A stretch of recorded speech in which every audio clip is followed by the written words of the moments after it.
This is what's known as Paul Spur. We're just a few miles outside of Douglas, between Douglas and Naco. And in this area, before Border Patrol built up its resources and put the wall in, this was where a lot of the drug activity was taking place. So on this cement plant, there used to be drugs running through here, but now why aren't they here anymore?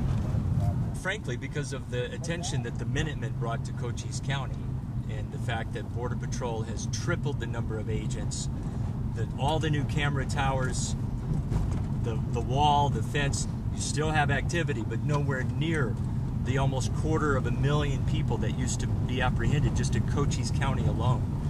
And that was from 2000 to 2005. I even have Border Patrol up here at the other end where our fence is. And we were putting American...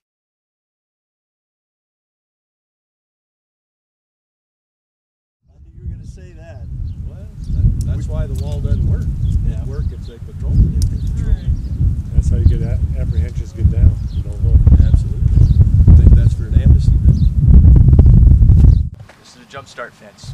And remember that the Secure Fence Act called for 3 phases. This was phase 1. Phase 2 was improving the roads, which they did. Phase 3 was building another fence just like this on the other side of the road with camera towers. That phase was never completed. Right? Phase 1, they improved the roads. They did do that. They improved the roads. And then phase 2. Well, here's your double-layered fence.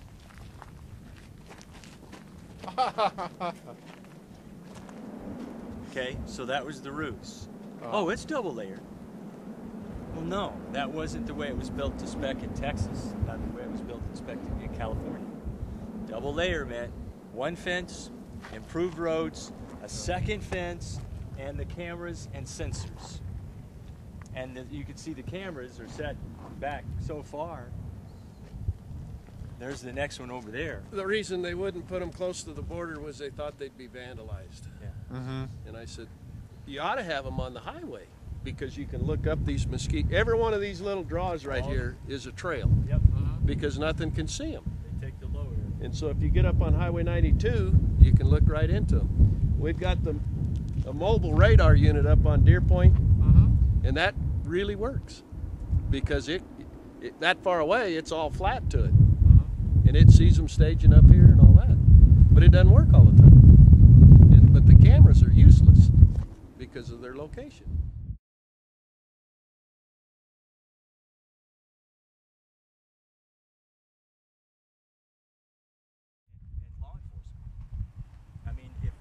Tomorrow up to where the officer was shot.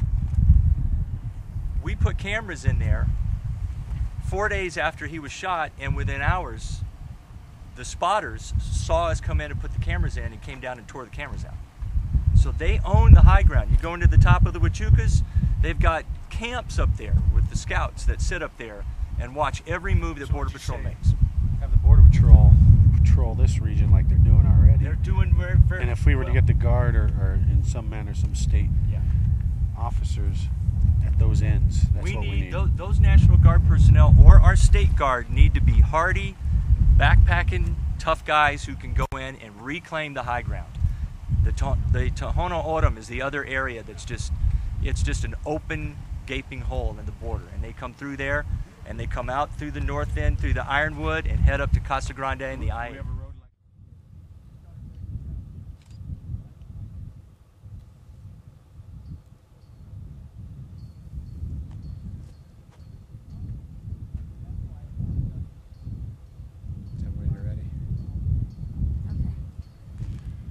Hi, this is State Representative Carl Seal again. I find this pretty fascinating, don't you? U.S. property, no trespassing. Apparently they know that this is U.S. property now. Dead end road, no through traffic to Naco. Once again, that fence behind us here is the Minuteman fence. And I find it fascinating that they're willing to recognize it's U.S. property here and there's no through traffic. Just when the Minuteman fence starts. Once again, if we the people step up and do something, our federal government will follow. I was just looking how it breaks the horizon there too. And then, yeah, but this is the idea here, this double fence, so you have this no man's land in between that if someone clears this first fence, by the time they make it across to the second one, someone can get to them and apprehend them. So, pretty novel concept. Too bad we can't get it finished. Do we have the manpower, though, along with... Well, sure, but, they're all spread out for 100 miles back behind us. I see them on my way up to the Capitol, driving up through Casa Grande. I'm getting passed by Border Patrol agents going north on westbound I-10, heading north.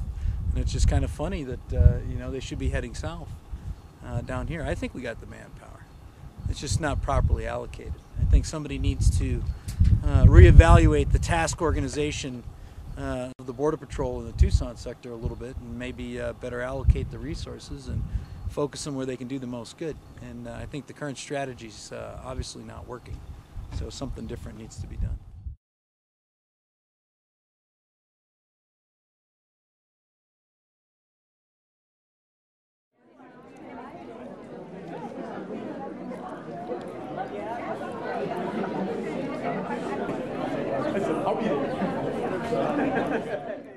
Colonel Seal again, you are not going to believe this. We're here preparing for the forum here tonight, and I kid you not, 6 illegal aliens go across the golf course right behind us and are apprehended by Border Patrol.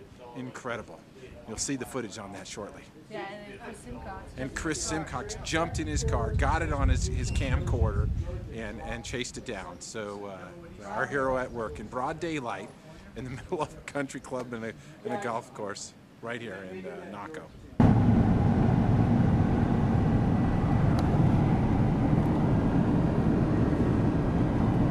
Ladies, everyone on the right, remove your hats. I'd like to start a pledge of allegiance. Thank you.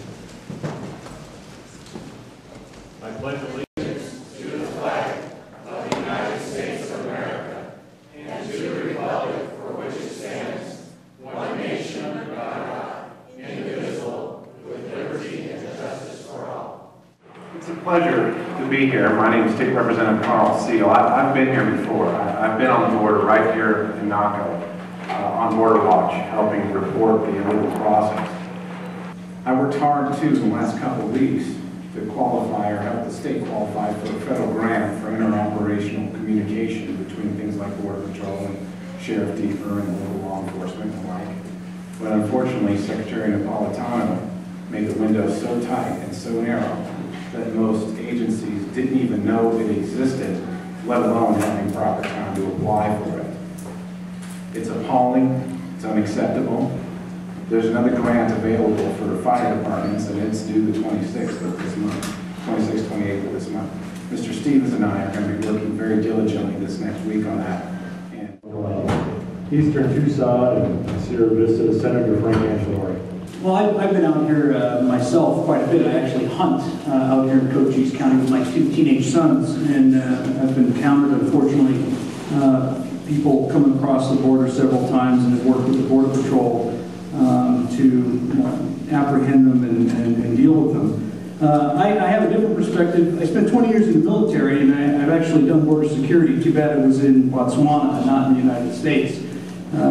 We were involved in securing the border between Namibia and Botswana to reduce poaching of elephants at the time, and we were sent over there by then President Clinton held the Botswana Army.